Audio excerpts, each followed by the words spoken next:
ಇದು ನೋಡಿ ಮಿಟ್ಕೆ ಕಾಳು ಮತ್ತು ಸೌತೆಕಾಯಿ, ಮಂಗಳೂರು ಸೌತೆಕಾಯಿ ಹಾಕಿ, ನಮ್ಮ ಕೊಂಕಣಿಯಲ್ಲಿ ಕೊದ್ದೇಲು ಅಂತ ಹೇಳ್ತೀವಿ. ಇದು ಒಂಥರ ಸಾಂಬಾರು ಥರ.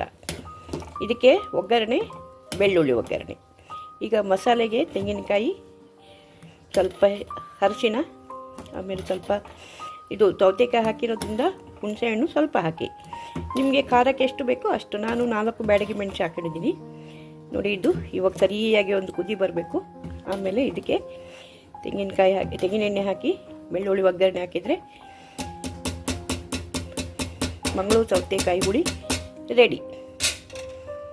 ಇವಾಗ ಕುದಿ ಬರ್ತಾ ಇದೆ, ಸರಿಯಾಗಿ ಕುದಿ ಬರಲಿ. ಆಮೇಲೆ ಒಗ್ಗರಣೆ ಹಾಕಿ ಮುಚ್ಚಿಟ್ರೆ ಸೌತೆಕಾಯಿ ಹುಳಿ ಕೊದ್ದೇಲ್ ರೆಡಿ. ಇದು ತುಂಬ ಚೆನ್ನಾಗಿರುತ್ತೆ ಟೇಸ್ಟು.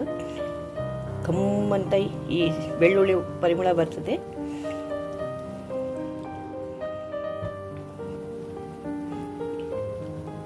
ಮಿಟ್ಕೆ ಕಾಳು, ಅದಕ್ಕೆ ಕನ್ನಡದಲ್ಲಿ ಮಿಟ್ಕೆ ಕಾಳು ಅಂತಲೇ ಹೇಳ್ತಾರೆ. ನಾನು ಜಿಯೋದಲ್ಲಿ ತರಿಸ್ಕೊಂಡೆ, ರಿಲಯನ್ಸಲ್ಲಿ.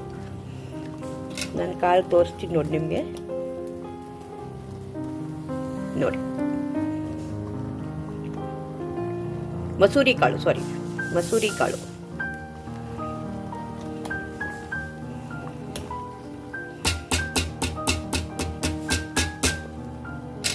ಇದು ಚೆನ್ನಾಗಿ ಕುದಿ ಬರಲಿ. ಆಮೇಲೆ ಬೆಳ್ಳುಳ್ಳಿ ಒಗ್ಗರಣೆ ಹಾಕಿ, ನಾನು ಬೆಳ್ಳುಳ್ಳಿ ಒಗ್ಗರಣೆ ನೋಡಿ, ಬೆಳ್ಳುಳ್ಳಿನ ಒಂದು 12 ಇದು ಬೀಜ ತಗೊಂಡಿದ್ದೀನಿ. ಇದು ಸ್ವಲ್ಪ ಜಜ್ಕೋಬೇಕು, ಇಲ್ಲಾಂದರೆ ಫ್ರೈ ಮಾಡುವಾಗ ಡಬ್ ಅಂತ ಹೊಳ್ಕೊಂಡು ಬಿಡ್ತದೆ. ಕಣ್ಣು ಮೂಗು ಇದಕ್ಕೆಲ್ಲ ಆಮೇಲೆ ಎಣ್ಣೆ ತಾಗುತ್ತೆ, ಜಾಗ್ರತೆ. ಇಲ್ಲಾಂದರೆ ಇಡೀ ಸಿಪ್ಪೆನೂ ಬಿಡಿಸ್ಕೋಬೋದು. ಇದು ಕೊದ್ದೇಲಿಗೆ ಇದು ಹೀಗೆ ಸಿಪ್ಪೆ ಸಮೇತ ಜಜ್ಜಿಬಿಟ್ಟು ಹಾಕಿದರೆ ಒಳ್ಳೆಯದು. ಈಗ ಇದನ್ನು ಒಗ್ಗರಣೆ ಮಾಡೋದು ಹೇಗೆ ಅಂತ ತೋರಿಸ್ತೀನಿ.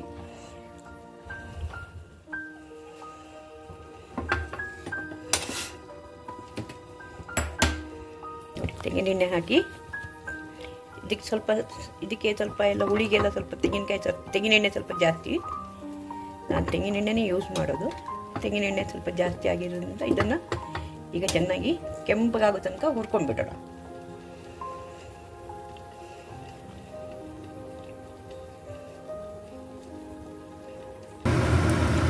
ನೋಡಿ, ಕೆಂಪಗಾಗಲಿಕ್ಕೆ ಬರಲಿಕ್ಕೆ ಸ್ಟಾರ್ಟ್ ಆಗಿದೆ.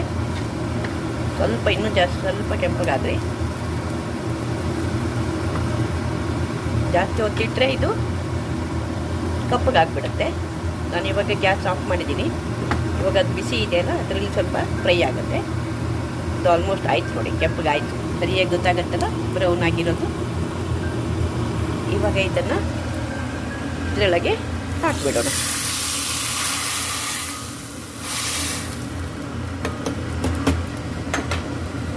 ಹಾಕಿ ಇದನ್ನು ಇವಾಗ ಮುಚ್ಚಿಟ್ಬಿಟ್ರೆ ರೆಡಿ.